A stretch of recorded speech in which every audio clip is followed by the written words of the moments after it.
اعوذ باللہ من الشیطان الرجیم بسم اللہ الرحمن الرحیم۔ جزیرہ خضرہ کے زیر عنوان ان خوش نصیب افراد کا ذکر ہو رہا ہے کہ جنہوں نے آقا علیہ الصلوۃ والسلام کی زیارت کا شرف حاصل کیا، اور سید حسن ابتہی علیہ رحمہ اپنی کتاب ملاقات با امام زمان کے دوسری جلد کے صفحہ نمبر 151 پر تحریر فرماتے ہیں کہ جو اشخاص حضرت بقیت اللہ کی بارگاہ میں حاضر ہو کر شرف زیارت حاصل کرنا چاہتے ہیں، انہیں چاہیے کہ جہاں تک ممکن ہو حضرت علیہ السلام اور اپنے درمیان روحی رابطہ ایجاد کریں۔ مثلاً یہ مشکل ہے کہ ایک آدمی لوگوں کی بدخواہی کرے، غیبت کرے، تہمت لگائے، لوگوں کی آبرو ریزی کرے، پھر امام علیہ السلام سے رفاقت و دوستی کی امید رکھے۔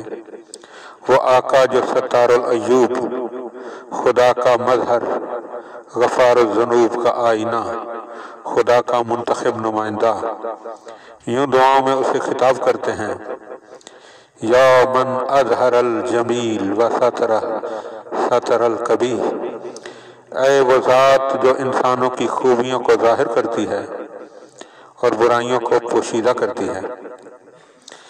اس سے دوستی اور وصل ممکن ہے، مگر اس انسان کے لیے جو کوشش کرے کہ اپنے اندر اچھی صفات پیدا کرے، یعنی لوگوں کے عیب ظاہر نہ کرے، ان کے گناہوں کو معاف کرے، لوگوں کی خوبیاں ظاہر کرے، اچھے کاموں میں ان کی تعریف کرے اور ان کی برائیوں سے چشم پوشی کرے۔ ایک رات چند دوستوں کے ہمراہ ایک مالدار آدمی کے ہاں مہمان ٹھہرے تھے۔ امام عصر علیہ السلام کے ایک عقیدت مند نے کہا کہ دعائے توسل پڑھیں تاکہ حضرت بقیت اللہ علیہ السلام کی نظر شفقت سے بہرہ مند ہوں۔ جو دوست اکٹھے تھے طبعاً تمام کے تمام اس چیز سے وابستگی رکھتے تھے۔ سب نے اس بات کی تائید کی۔ مجلس پر بہت روحانی کیفیت طاری تھی۔ ان میں سے ایک دوست نے توسل کے ضمن میں بہت اصرار کیا کہ حضرت امام زمانہ علیہ السلام اس مجلس میں تشریف لے آئیں اور ہماری دعا میں شریک ہوں۔ ایک دوسرے نے بیان کیا کہ مجھے گمان ہوا کہ حضرت اس مکان کی حد تک آئے، لیکن اندر داخل ہونے سے اجتناب فرمایا۔ اس نے پوچھا تھا: آقا، آپ مکان کے اندر کیوں نہیں تشریف لائے اور ہماری مجلس کو نور مقدس سے روشن کیوں نہیں فرماتے؟ اس کے جواب میں آقا علیہ السلام نے فرمایا: اس مکان کی ملکیت میں اشکال ہے، اس لیے میں اس میں داخل نہیں ہو سکتا۔ اس شخص نے عرض کی: پھر اس اعتبار سے ہمیں بھی یہاں سے فوراً نکل جانا چاہیے۔ حضرت نے فرمایا: نہ، میں جو ولایت رکھتا ہوں اس کے ذریعے آپ کو اجازت دیتا ہوں۔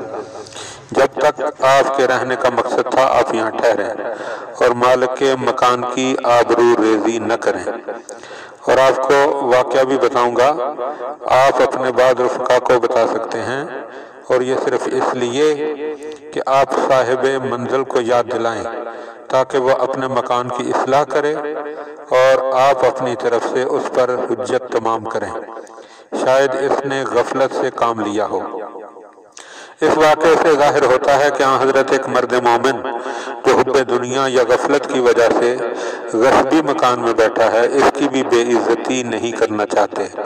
مناسب نہیں سمجھا کہ اس کے مہمان اس کے گھر سے نکل جائیں، جس وجہ سے مہمان کی بے عزتی ہو۔ بعض افراد جو اس کے ہاں قیام پذیر ہیں فقط انہیں اس واقعہ کی طرف متوجہ کرتے ہیں۔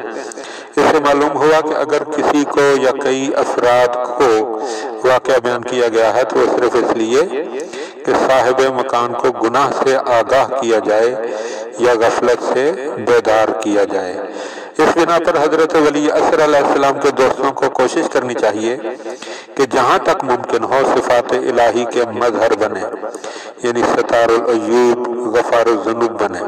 خدا کے ایک ولی نے اس ضمن میں کہا تھا: لفظ ستار العیوب و یا غفار العیوب ذنوب اکثر زبان پر جاری کرنے سے معانی کی طرف توجہ رکھتے کرتے ہوئے اس کا وظیفہ انجام دینے سے انسان اللہ تعالیٰ کی توفیق سے ان صفات کا مظہر بن سکتا ہے۔